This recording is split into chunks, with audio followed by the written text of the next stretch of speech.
Carlos Castaneda. El arte de ensoñar. Capítulo 6. El mundo de las sombras. Tienes que ser muy pero muy cuidadoso, porque estás a punto de caer en manos de los seres inorgánicos, me dijo don Juan inesperadamente. Estábamos hablando de algo que no tenía relación con el ensueño. Su aseveración me tomó por sorpresa. Como siempre, traté de defenderme. No tiene usted que prevenirme, soy bastante cuidadoso, le aseguré. Los seres inorgánicos están tramando algo, dijo. Lo siento en los huesos, y no me puedo consolar diciendo que tienden trampas al principio, y que de esta manera, los ensoñadores que no valen la pena son efectiva y permanentemente descartados. El tono de su voz era tan urgente que me sentí obligado a asegurarle inmediatamente que no iba a caer en ninguna trampa.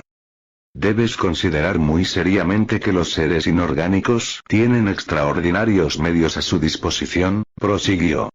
Su conciencia de ser es espléndida.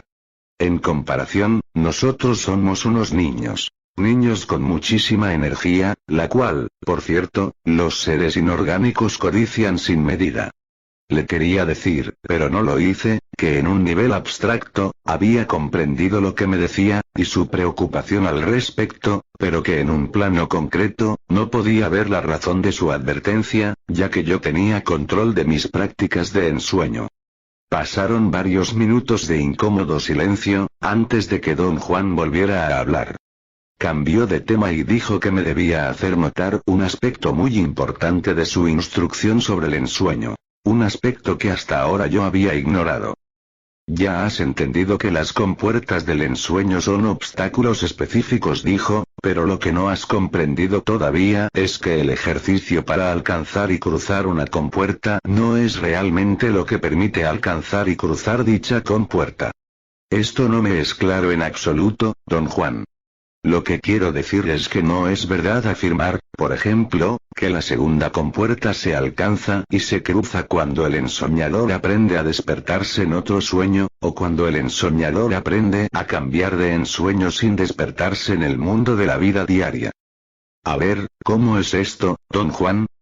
La segunda compuerta del ensueño no se alcanza ni se cruza, hasta que el ensoñador aprende a aislar y a seguir a los exploradores.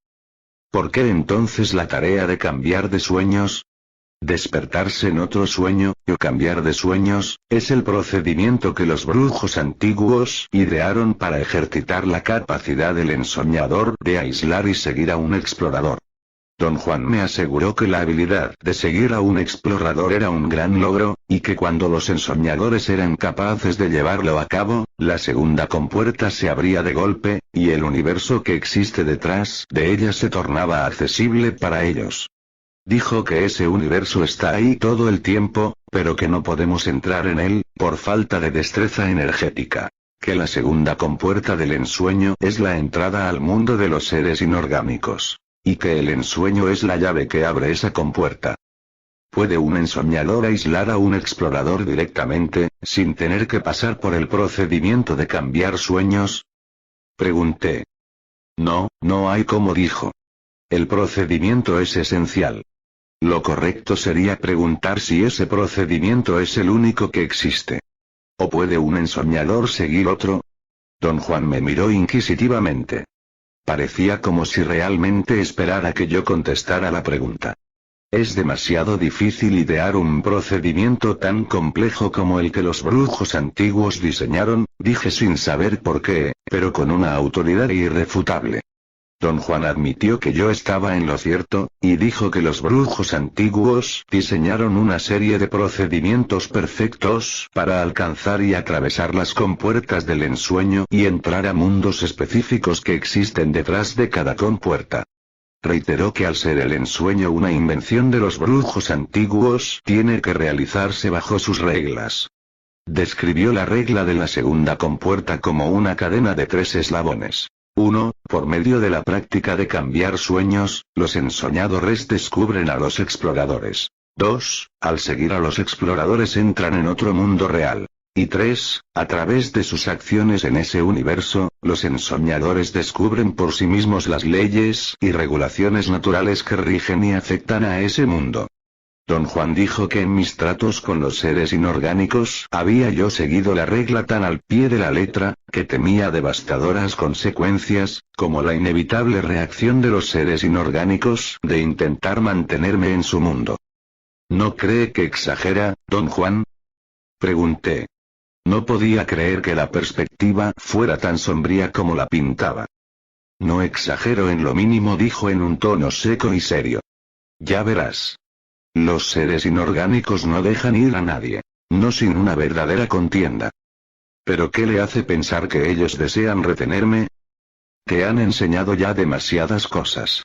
¿De verdad crees que se están tomando todas estas molestias simplemente para entretenerse? Don Juan se rió de su propia observación. No me pareció graciosa. Un miedo extraño me hizo preguntarle si creía que debería interrumpir o hasta descontinuar mis prácticas de ensueño.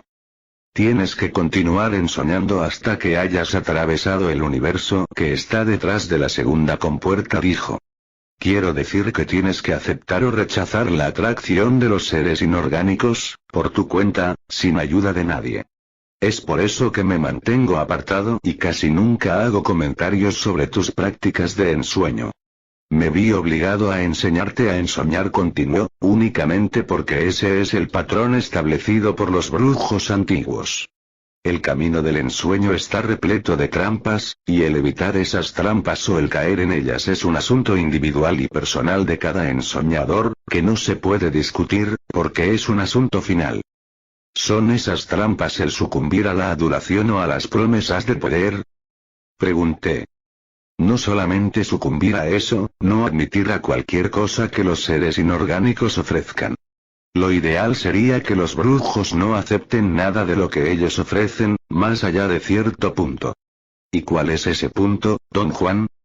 Ese punto depende de nosotros como individuos.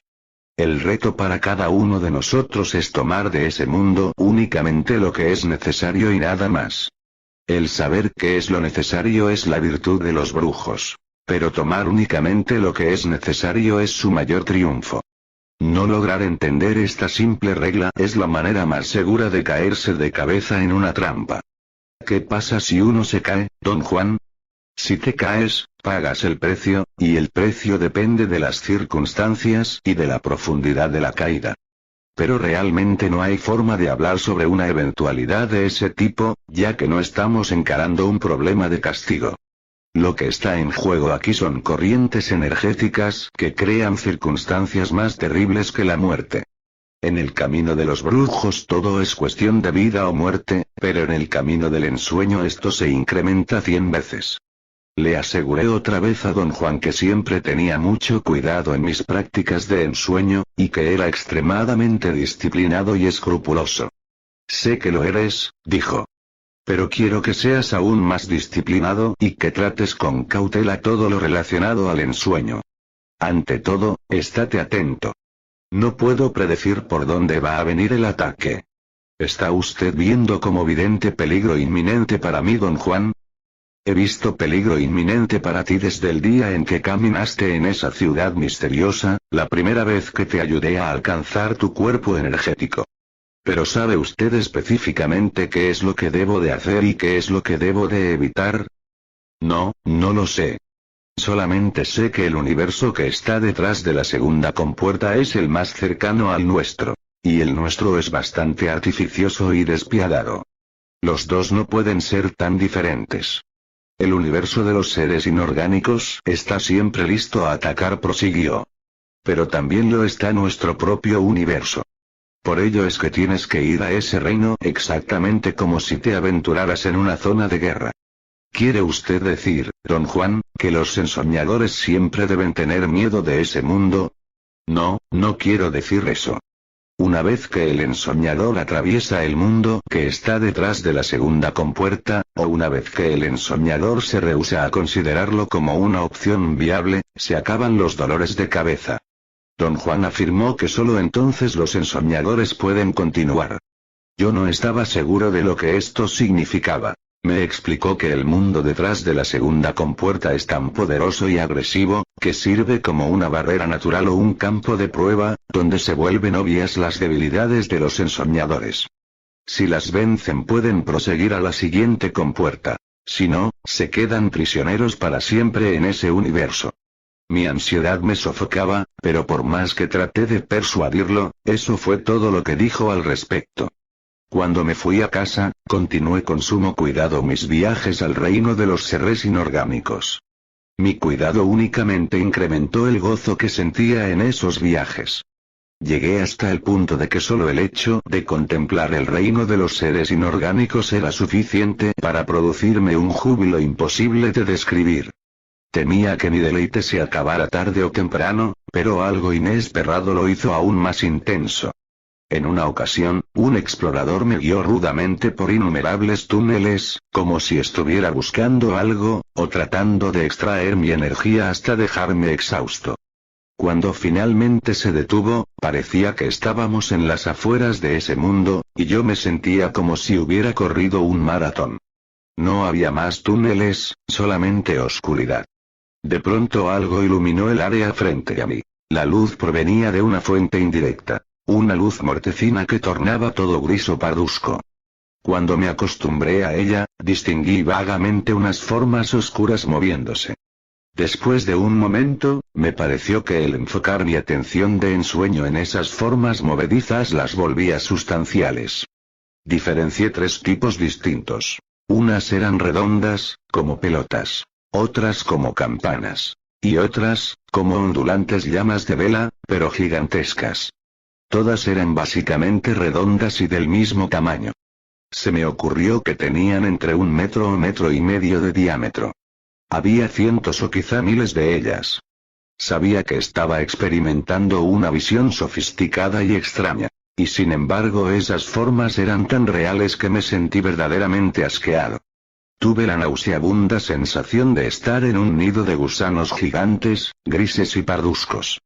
Aunque el estar flotando encima de ellos me hacía sentir de alguna manera más seguro, descarté esa sensación inmediatamente al darme cuenta de que era estúpido sentirme asqueado, como si mi ensueño fuera una situación de la vida real. Pero luego, al ver cómo se retorcían esas formas con apariencia de gusanos, empecé de nuevo a sentirme inquieto ante la idea de que estaban a punto de tocarme. Somos la unidad móvil de nuestro mundo, dijo de repente la voz del emisario. No tengas miedo. Somos energía, y te aseguro que ni se nos ocurre tocarte. De todas maneras sería imposible. Estamos separados por verdaderos linderos. Después de una larga pausa, la voz añadió. Queremos que te unas a nosotros. Baja a donde estamos. Y no tengas asco. Los exploradores no te asquean y yo tampoco. Los exploradores y yo somos exactamente como los otros. Yo tengo forma de campana, y los explotadores tienen forma de llamas de vela. Esa última aseveración fue un tipo de palabra clave para mi cuerpo energético. Al escucharla, mi asco y mi miedo se esfumaron. Descendí a su nivel, y las bolas, las campanas y las llamas me rodearon. Se me acercaron tanto, que si hubiese tenido cuerpo físico, me hubieran tocado. Pero en vez de eso, pasaron a través de mí y yo pasé a través de ellas como soplos de aire encapsulados, creando una increíble sensación. Aunque no sentía nada con mi cuerpo energético, sentía y registraba el más insólito cosquilleo en alguna otra parte de mí. Cosas suaves como esponjas de aire me atravesaban, pero no ahí donde yo estaba. La sensación fue rápida y vaga, y no me dio tiempo de captarla completamente. En lugar de enfocar mi atención de ensueño en ella, me quedé totalmente absorto observando esos enormes gusanos de energía. En el nivel en el que nos encontrábamos, había un vínculo entre esas entidades y yo. El tamaño. Quizá fue porque me parecían ser del mismo tamaño que mi cuerpo energético que me sentía casi cómodo con ellos. Al examinarlos, llegué a la conclusión de que realmente no me molestaban tanto. Eran entidades impersonales, frías, desapegadas. Y eso me gustaba inmensamente. Me pregunté si el hecho de sentir en un momento aversión por ellos y atracción en el siguiente, sería una consecuencia natural del ensueño, o producto de una influencia energética que esas entidades ejercían sobre mí. Son muy simpáticos, le dije al emisario, al instante que me sentía abrumado por una profunda oleada de amistad o hasta de afecto por ellos. Tan pronto como expresé lo que pensaba, las oscuras formas se escabulleron, como si fueran abultados conejillos de indias, dejándome solo en la semioscuridad. Proyectaste demasiado sentimiento y los asustaste, dijo la voz del emisario. Sentir es algo demasiado difícil para ellos. O para mí. El emisario se rió, y a mí se me ocurrió que lo hizo con verdadera timidez. Mi sesión de ensueño terminó ahí. Al despertarme mi primera reacción fue empacar mi maleta para ir a México a ver a Don Juan. Pero un acontecimiento inesperado en mi vida personal hizo imposible el viaje, a pesar de mis frenéticas preparaciones. La ansiedad, resultado de ese retraso, fue tal, que interrumpió por completo mis prácticas de ensueño. No traté de pararlas voluntaria y conscientemente, sino que el influjo de este ensueño en especial fue tan poderoso que al no poder relatárselo a Don Juan, no tuvo ningún sentido para mí el continuar ensoñando. Después de una interrupción de más de medio año, empecé a sentirme muy desconcertado. No tenía la menor idea de que mis sentimientos detendrían mis prácticas. Me pregunté entonces si mi solo deseo de reanudarlas sería suficiente para restablecerlas. Sí lo fue. Una vez que formulé el pensamiento de volver a ensoñar, mis prácticas continuaron como si nunca hubieran sido interrumpidas. El explorador reasumió su guía, y me condujo directamente a la misma visión de mi última sesión. Este es el mundo de las sombras, dijo la voz del emisario, tan pronto como estuve allí. Pero aun cuando somos sombras, impartimos luz. No somos únicamente móviles, también somos la luz de los túneles. Somos otra clase de seres inorgánicos que existen aquí.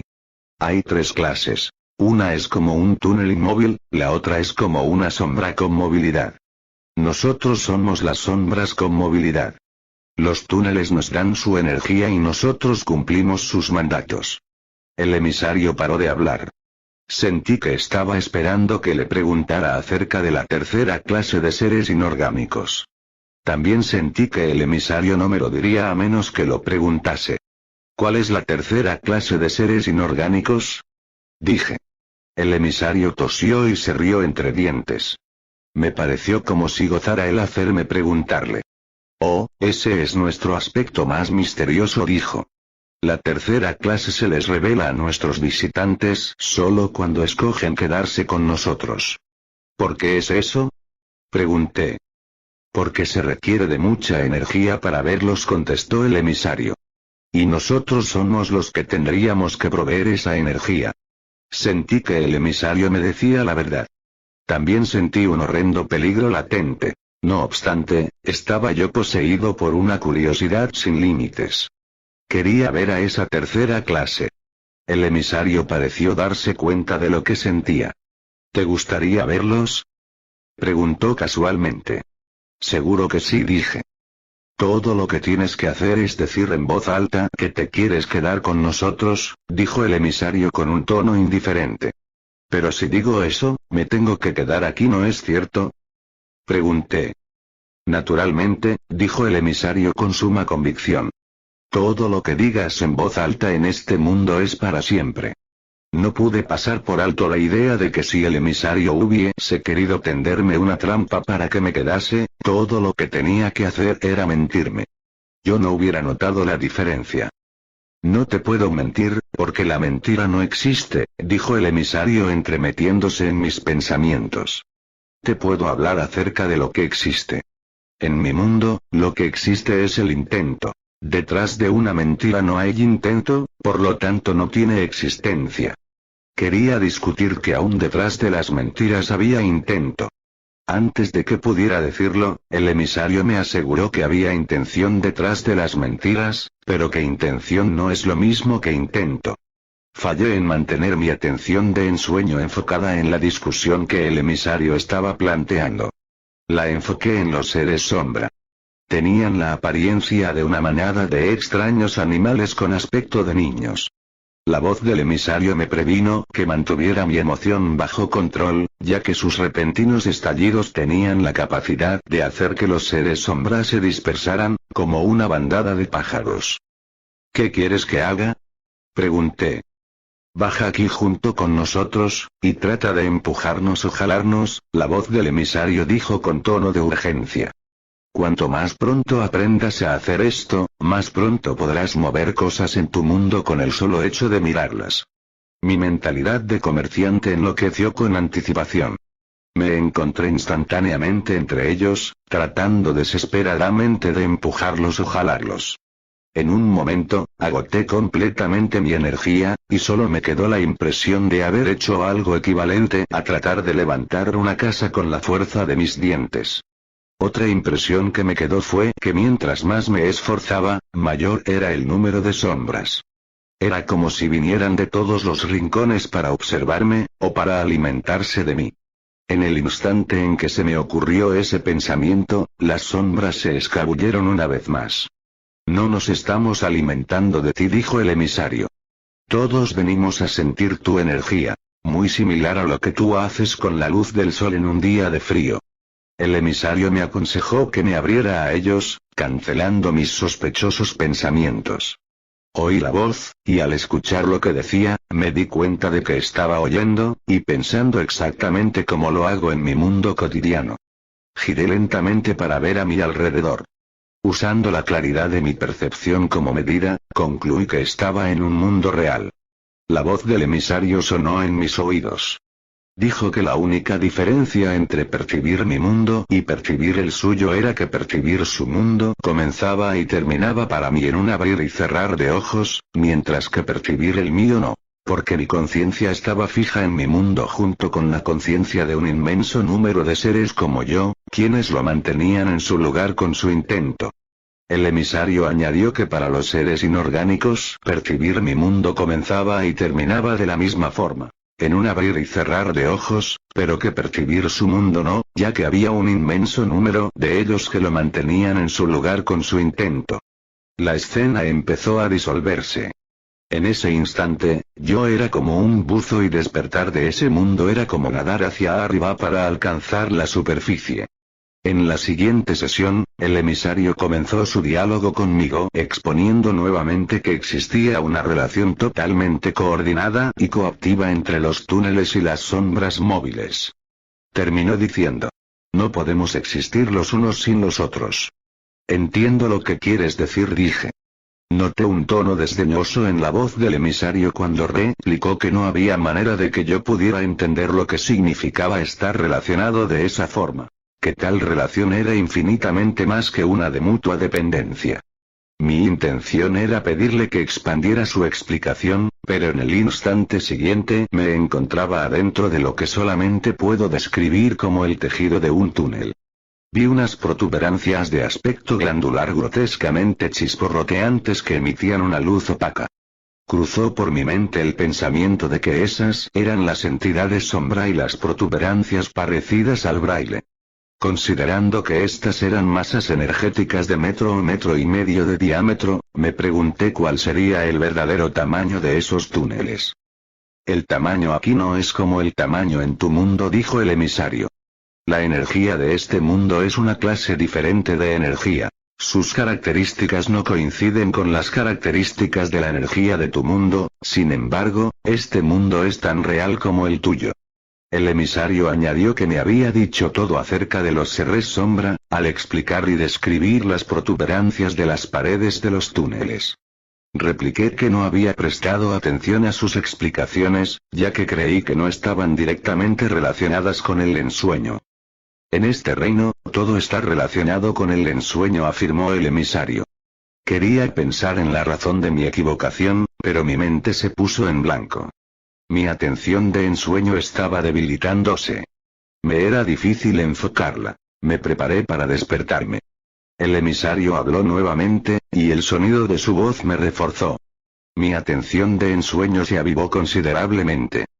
El ensueño es el vehículo que trae a los ensoñadores a este mundo, dijo el emisario, y todo lo que los brujos saben acerca del ensueño se lo enseñamos nosotros. Nuestro mundo está conectado al tuyo por una puerta llamada sueños. Nosotros sabemos cómo cruzar esa puerta, pero los hombres no. Para cruzarla, tienen que aprender cómo hacerlo. La voz del emisario continuó explicándome lo que yo ya sabía. Las protuberancias en las paredes de los túneles son seres sombra, dijo. Yo soy uno de ellos. Nos movemos dentro de los túneles, en sus paredes, cargándonos con la energía de los túneles, la cual es nuestra energía. El pensamiento de que el emisario estaba en lo cierto cruzó mi mente. Realmente yo era incapaz de concebir una relación simbiótica tal como la que estaba presenciando. Si te quedaras entre nosotros, llegarías a sentir lo que es estar conectado como nosotros estamos conectados, dijo el emisario. Definitivamente el emisario parecía estar esperando que le respondiera. Presentí que lo que realmente quería era mi declaración de que había decidido quedarme con ellos. ¿Cuántos seres sombra hay en cada túnel? Pregunté para cambiar el tema, de lo cual me arrepentí inmediatamente, ya que el emisario empezó a darme una descripción detallada sobre los números y las funciones de los seres sombra en cada túnel. Dijo que cada túnel tenía un número específico de entidades sombra, las cuales llevaban a cabo funciones específicas relacionadas con las necesidades y expectativas de los túneles que las sustentaban. No quería que el emisario me diera más detalles. Razoné que mientras menos supiera acerca de los túneles y los seres sombra mejor sería para mí. El emisario paró de hablar en el instante en que formulé ese pensamiento, y mi cuerpo energético se sacudió repentinamente como si hubiera sido tirado por un cable. Al momento siguiente, me encontraba totalmente despierto en mi cama. De ahí en adelante, todos los miedos que pudieron interrumpir mis prácticas se esfumaron. La idea que empezó a regirme era el haber encontrado la fuente de una inigualable excitación. Todos los días esperaba ansiosamente empezar a ensoñar y a que el explorador me llevara al mundo de las sombras. La atracción aumentó exorbitantemente cuando el realismo de mis visiones del mundo de las sombras se acentuó aún más. Juzgando por el criterio subjetivo de pensamientos ordenados, ordenada percepción visual y auditiva, y ordenadas respuestas, tanto del emisario como de las mías, mis experiencias eran tan reales como cualquier situación en nuestro mundo cotidiano es real. Nunca hubiera concebido experiencias perceptuales donde la única diferencia entre mis visiones y mi mundo diario era la velocidad con la que mis visiones terminaban. Perduraban inalteradas por un período indefinido, situándome en un mundo real y extraño, y luego en un instante me encontraba en mi cama. Deseaba de manera vehemente escuchar las explicaciones y comentarios de Don Juan, pero aún me hallaba aprisionado por mis circunstancias en Los Ángeles. Mientras más aguda se volvía mi necesidad de hablar con Don Juan, mayor era mi ansiedad. Hasta empecé a sentir que algo se estaba tramando, y a gran velocidad, en el reino de los seres inorgánicos. A pesar de que mi mente continuaba absorta, contemplando el mundo de las sombras, al aumentar mi ansiedad, mi cuerpo entró en un estado de profundo terror. Para empeorar las cosas, la voz del emisario se introdujo en mi conciencia cotidiana. Un día, mientras estaba en clase en la universidad, la escuché diciéndome una y otra vez, que cualquier intento de mi parte para dar por terminadas mis prácticas de ensueño, sería pernicioso para mis propósitos totales. Argumentó que los guerreros no huyen de un reto, y que yo no tenía ningún motivo válido para descontinuar mis prácticas de ensueño. Estuve completamente de acuerdo con el emisario. No tenía intención alguna de parar nada y la voz no estaba más que reafirmando lo que yo sentía. Pero no solamente el emisario cambió. Un nuevo explorador apareció en escena. En una ocasión, antes de que hubiera empezado mi rutina de examinar los objetos de mis sueños, un explorador literalmente saltó enfrente de mí y capturó agresivamente mi atención de ensueño. La notable característica de este explorador fue que no tuvo necesidad de pasar por la usual metamorfosis energética. Fue una masa de energía desde el principio. En fragmentos de segundo, sin tener que expresar en voz alta mi intento de ir con él, me transportó a otra parte del reino de los seres inorgánicos. Al mundo de los tigres con dientes de sable.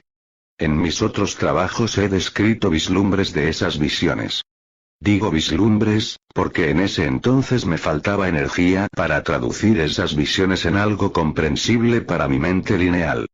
Mis visiones de los tigres con dientes de sable ocurrieron regularmente por un largo periodo, hasta una noche en la que un explorador, sin esperar que se lo pidiera, me transportó a los túneles. Inmediatamente empezó su prédica de vendedor. Fue la más larga y elocuente de todas las que había escuchado hasta entonces. Me habló de las extraordinarias ventajas del mundo de los seres inorgánicos. Habló de adquirir conocimiento de inimaginable naturaleza. Y de adquirirlo por el simple hecho de quedarse a vivir en esos túneles.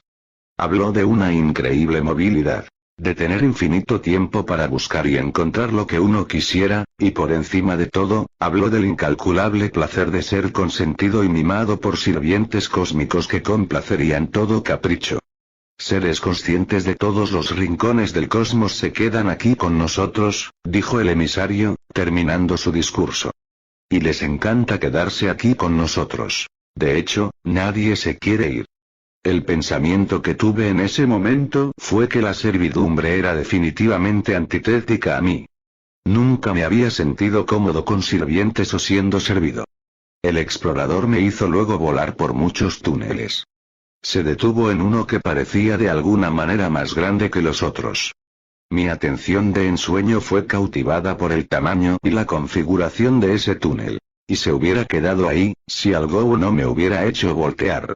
Mi atención de ensueño se enfocó entonces en una masa de energía un poco más grande que las entidades sombra. Era azul, como el color azul en el centro de la llama de una vela.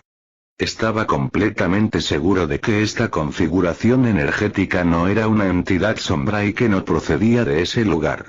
Me quedé absorto viéndola. El explorador me hizo una señal para partir, pero algo me tornaba insensible a sus señales. Me quedé inquietamente donde estaba. De todas maneras, la señal del explorador rompió mi concentración y perdí de vista a la forma azul. De repente, una considerable fuerza me hizo girar y de nuevo enfrentarme a ella. Al observarla fijamente, se convirtió en la figura de una persona. Muy pequeña, delgada, delicada y casi transparente. Traté desesperadamente de determinar si era un hombre o una mujer, pero por más que me esforcé no pude.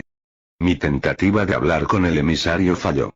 El explorador se fue abruptamente, dejándome solo, suspendido en ese túnel frente a una persona desconocida. Traté de hablar con ella, de la misma forma en la que hablaba con el emisario. No obtuve respuesta. Sentí una oleada de frustración al no poder romper la barrera que nos separaba, y miedo de estar solo con alguien que podría ser un enemigo. Tuve una variedad de reacciones provocadas por la presencia de ese desconocido, hasta júbilo. Sospeché que al fin el explorador me había puesto al frente de un ser humano atrapado en ese mundo. Me desesperaba la posibilidad de que no fuéramos capaces de comunicarnos, quizá porque ese desconocido era uno de los brujos de la antigüedad y pertenecía a otro tiempo diferente al mío. Mientras más intensos eran mi júbilo y mi curiosidad, más pesado me volvía, hasta un momento en el que fui tan sólido que me encontré de regreso en mi cuerpo y de regreso en el mundo. Me encontré en Los Ángeles, en un parque cerca de la Universidad de California. Estaba parado en el césped, justo en la línea de gente jugando golf. El desconocido que me enfrentaba también se había solidificado con la misma velocidad. Nos miramos el uno al otro por un instante fugaz. Era una niña de 6 o 7 años. Pensé que la conocía. Al verla, mi júbilo y mi curiosidad crecieron tan fuera de proporción que provocaron una inversión. Perdí solidez tan rápidamente que en el siguiente instante era una vez más una masa de energía en el reino de los seres inorgánicos. El explorador regresó por mí y me sacó de ahí apresuradamente. Desperté con una sacudida de miedo. En el proceso de emerger al mundo cotidiano, se me había colado un fragmento de mensaje. Casi enloquecí tratando de deducir lo que era. Me pasé más de 48 horas continuas e infructuosas empeñado en consolidar una sensación oculta que se me había pegado. Lo único que logré fue percibir una fuerza que parecía estar afuera de mí y que parecía decirme que no confiara en mis ensueños. Después de pocos días, una misteriosa certeza empezó a apoderarse de mí. Creció gradualmente hasta que no dudé en absoluto de su autenticidad. La masa azul de energía era un prisionero en el mundo de los seres inorgánicos. Necesitaba el consejo de Don Juan más desesperadamente que nunca. A pesar de que desperdiciaría años enteros de trabajo, dejé todo lo que estaba haciendo y me fui a México. ¿Qué es lo que realmente quieres?, me preguntó Don Juan, a fin de contener mis histéricos balbuceos. No le pude explicar lo que quería porque ni yo mismo lo sabía. Tu problema debe ser muy serio para que te haya hecho correr de esta manera, dijo Don Juan con expresión pensativa. Lo es, aun a pesar del hecho que no pueda explicar cuál es mi problema, dije. Me pidió que le describiera mis prácticas de ensueño con todos los detalles que fueran pertinentes. Le conté sobre mi visión de la niñita, y cómo me había afectado en un nivel emocional. Me aconsejó instantáneamente olvidar ese evento y considerarlo como una evidente tentativa de los seres inorgánicos de complacer mis fantasías. Remarcó que si el ensueño se acentúa demasiado, se convierte en lo que era para los brujos antiguos: una fuente inagotable de vicios y caprichos. Por una razón inexplicable, no le quise hablar a Don Juan acerca del reino de las entidades sombra, pero cuando descartó mi visión de la niñita, me sentí obligado a describirle mi visita a ese mundo. Se quedó en silencio por un largo rato, como si estuviera abrumado. Cuando finalmente habló, me dijo: estás más solo de lo que pensé, ya que no puedo discutir en lo más mínimo tus prácticas de ensueño. Te encuentras en la posición de los brujos antiguos. Lo único que puedo hacer es repetirte que debes ejercer todo el cuidado posible. ¿Por qué dice usted que me encuentro en la posición de los brujos antiguos? Te he dicho muchísimas veces que tu manera de ser es peligrosamente parecida a la de los brujos antiguos. Eran seres muy capaces. Su defecto era que se sentían en el reino de los seres inorgánicos como patos en el agua. Estás ahora tú en la misma situación. Sabes cosas de ese mundo que ninguno de nosotros puede siquiera imaginar. Por ejemplo, hasta este momento, yo nunca supe del reino de las sombras. Ni tampoco lo supo el nahual Julián o el nahual Elías, a pesar de que él pasó un largo tiempo en el reino de los seres inorgánicos. ¿Pero en qué puede afectarme conocer el mundo de las sombras? Te puede afectar en todo lo que haces. Los seres inorgánicos llevan a los ensoñadores ahí únicamente cuando están seguros de que se van a quedar en ese mundo. Sabemos esto por las historias de los brujos antiguos. Le aseguro, Don Juan, que no tengo ninguna intención de quedarme ahí. Usted habla como si yo estuviera a punto de ser atraído por las promesas de halago o de poder. No estoy interesado en nada de eso. Le doy mi palabra. A este nivel el asunto ya no es tan fácil. Has llegado más allá del punto en el que podrías simplemente dejar todo de lado. Además tuviste la mala suerte de forcejear con un ser inorgánico acuoso. ¿Te acuerdas cómo te revolcaste con él? ¿Y cómo lo sentiste? En aquella ocasión te dije que los seres inorgánicos acuosos eran los más cargosos. Son pegajosos y posesivos. Y una vez que te ponen la mano, nunca te dejan. ¿Qué significa esto en mi caso, Don Juan? Significa que el ser inorgánico específico que está detrás de todas estas maniobras es el mismo que agarraste ese día fatal. Se ha familiarizado contigo a través de los años. Te conoce íntimamente. Le comenté sinceramente a Don Juan que la sola idea de que un ser inorgánico me conociera íntimamente me provocaba un tremendo desconcierto.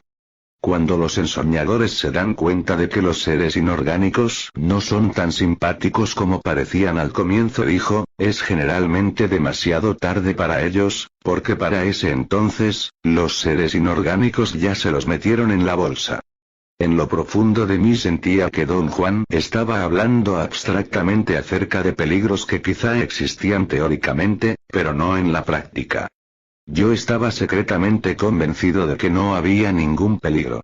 No voy a permitir de ninguna manera que los seres inorgánicos me desvíen, si es eso lo que está usted pensando, dije. Estoy pensando que te van a tender una trampa, dijo, de la misma forma en que le tendieron una trampa al nahual Rosendo. Y ni siquiera vas a notar o sospechar que es trampa. Son refinados. Ahora hasta han inventado una niñita. Pero yo no tengo la menor duda de que esa niñita existe, insistí. No existe ninguna niñita, dijo abruptamente. Esa masa de energía azulina es un explorador. Un explorador atrapado en el reino de los seres inorgánicos. Te he dicho que los seres inorgánicos son como pescadores. Atraen y atrapan a la conciencia. Don Juan dijo que creía, sin lugar a dudas, que la masa de energía azulina era de una dimensión completamente ajena a la nuestra. Un explorador que se perdió y quedó atrapado como una mosca en una telaraña. No aprecié su analogía. Me preocupó de tal manera que sentí malestar físico. Le mencioné esto a don Juan, y me confesó que mi preocupación por el explorador prisionero lo estaba haciendo sentirse casi desesperado. ¿Por qué le molesta tanto, don Juan? Pregunté. Algo se está tramando en ese maldito mundo, dijo. Y no me puedo figurar lo que es. Mientras estuve en la casa de don Juan y sus compañeros, no soñé con el mundo de los seres inorgánicos. Como siempre, mi práctica de ensueño consistía en la rutina de enfocar mi atención de ensueño en los objetos de mis sueños o en cambiar de sueños. Diariamente, don Juan me hacía mirar fijamente nubes y picos de montañas lejanas para equilibrar mis inquietudes. Cada vez que lo hacía, mi sensación inmediata era la de estar al nivel de las nubes, o la sensación de que realmente estaba en los picos de las lejanas montañas. Estoy muy satisfecho, pero muy preocupado, dijo don Juan, comentando mi esfuerzo. Estás aprendiendo maravillas y ni siquiera lo sabes. Y no quiero decir que soy yo el que te las enseña. ¿Se refiere usted a los seres inorgánicos? ¿No es así? Sí, me refiero a ellos.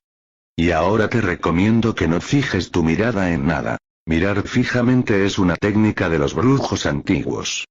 Eran capaces de alcanzar sus cuerpos energéticos en fracciones de segundo, solo mirando fijamente objetos de su predilección. Una técnica muy impresionante, pero inservible para los brujos de ahora. No hace nada para aumentar nuestra sobriedad o nuestra capacidad de buscar la libertad. Lo único que hace es mantenernos fijos en lo concreto. Un estado de lo más indeseable. Don Juan añadió que a menos que me mantuviera en total control, cuando fusionara la segunda atención con la atención de mi vida cotidiana, me iba a convertir en un hombre aún más intolerable. Dijo que había una gran separación entre mi movilidad en la segunda atención y mi insistencia en permanecer inmóvil en mi conciencia del mundo cotidiano. Señaló que la separación era tan grande que en mi estado de conciencia diario yo era casi un idiota. Y en la segunda atención era un lunático. Antes de regresar a mi casa, me tomé la libertad de discutir mis visiones de ensueño del mundo de las sombras con Carol Tiggs, aunque don Juan me había recomendado no discutirlas con nadie. Puesto que ella era mi contraparte total, se interesó mucho en el tema y fue muy comprensiva. Don Juan estaba muy molesto conmigo por haber revelado mis problemas. Me sentí peor que nunca. Caí presa de la autocompasión y empecé a culparme de que siempre actuaba equivocadamente. Todavía no has hecho nada equivocado, me dijo don Juan rudamente, pero espérate que ya lo harás. Tenía razón. Al volver a casa, en mi primera sesión de ensueño, se me vino todo encima. Llegué al mundo de las sombras como lo había hecho en incontables ocasiones. Lo diferente era la presencia de la forma de energía azul. Estaba entre los otros seres sombra. Imaginé que podría ser posible que la masa de energía azul hubiese estado ahí antes, y que yo no la hubiese notado. En cuanto la localicé, ella atrapó sin más mi atención de ensueño. En un instante me encontré junto a ella. Las otras sombras se me acercaron como siempre, pero no les presté atención. De repente, la forma azul dejó de ser redonda y se convirtió en la niñita que ya había visto antes. Estiró su largo y delicado cuello hacia un lado, y dijo en un susurro que apenas se podía escuchar, «Ayúdame». O dijo eso, o me imaginé que lo dijo. El resultado fue que me quedé congelado, galvanizado por un fuerte sentimiento de preocupación. Sentí un escalofrío, pero no en mi masa energética, sino en otra parte de mí. Esta fue la primera vez que estuve perfectamente consciente de que mi experiencia estaba totalmente separada de mis sensaciones. Estaba experimentando el mundo de las sombras, con todas las implicaciones normales de experimentar algo. Podía pensar, valorar, y tomar decisiones. Tenía continuidad psicológica. En otras palabras, yo era yo mismo. Lo que me faltaba era mi ser sensorial. No tenía sensaciones corporales. Todo me llegaba por la vista y el oído. Mi razón tuvo entonces que considerar un extraño dilema. El escuchar y el ver no eran facultades físicas, sino cualidades de las visiones que tenía. «Estás realmente viendo y oyendo», dijo la voz del emisario irrumpiendo en mis pensamientos. «Esa es la belleza de este mundo. Puedes experimentar todo viendo y oyendo sin tener que respirar. Piensa en ello. No tienes que respirar. Puedes ir a los confines del universo sin tener que respirar». Sentí la más alarmante oleada de emoción, y una vez más, no la sentí ahí mismo en el mundo de las sombras. La sentí en otro lado. Me sentí extremadamente agitado por la obvia, aunque velada certeza, de que había una conexión viviente entre la parte de mí que estaba experimentando mi visión y una fuente de energía y sensaciones que estaba localizada en algún otro lado. Se me ocurrió que ese otro lado era mi cuerpo físico, el cual sin duda estaba dormido en mi cama. En el instante en que tuve este pensamiento, los seres sombra se escabulleron, y lo único que quedó en mi campo de visión fue la niñita. La observé y me convencí de que la conocía. Parecía titubear como si estuviera a punto de desmayarse. Me inundó una ilimitada oleada de afecto por ella. Le traté de hablar, pero no era capaz de emitir palabras. En ese momento se me hizo evidente que todos mis diálogos con el emisario se habían producido y llevado a cabo con la energía del emisario. Abandonado a mis propios recursos, era un incompetente. Lo que hice luego fue intentar dirigirle mis pensamientos. Fue inútil. Estábamos separados por una membrana de energía que yo no podía traspasar. La niñita pareció entender mi desesperación y se comunicó conmigo a través de mis pensamientos. Me dijo esencialmente lo que don Juan ya me había dicho, que era un explorador atrapado en las telarañas de ese mundo. Después añadió que había adoptado la forma de niñita porque esa forma me era familiar y también le era familiar a ella, y que necesitaba tanto de mi ayuda como yo la de ella. Me dijo todo esto en un amasijo de sensaciones energéticas, era como si todas las palabras se me vinieran encima al mismo tiempo. Aunque esta era la primera vez que algo así me sucedía, no tuve ninguna dificultad en entender a esa niña. No supe qué hacer. Le traté de transmitir mi sensación de incapacidad. Ella pareció entenderme instantáneamente. Me suplicó en silencio con una vehemente mirada. Hasta se sonrió como para dejarme saber que había puesto en mis manos la tarea de liberarla de sus cadenas. Cuando le contesté con mi pensamiento que no tenía absolutamente ninguna habilidad, me dio la impresión de estar sufriendo un ataque de desesperación. Traté frenéticamente de hablarle. La niñita se puso a llorar, como una niña de su edad lloraría de desesperación y miedo. No pude soportar más. Traté de levantarla en vilo, pero no dio resultado. Mi masa energética pasó a través de ella. Mi idea era levantarla y llevarla conmigo. Intenté realizar la misma maniobra una y otra vez hasta que quedé exhausto. Me detuve a considerar mi próximo paso. Tenía miedo de perderla de vista, una vez que mi atención de ensueño se debilitara. Dudaba que los seres inorgánicos me volvieran a llevar a esa parte de su reino. Me pareció que iba a ser mi última visita con ellos. La visita clave. Hice entonces algo impensable. Antes de que mi atención de ensueño se esfumara, grité en voz alta y clara mi intento de fusionar mi energía con la energía de ese explorador prisionero y liberarlo.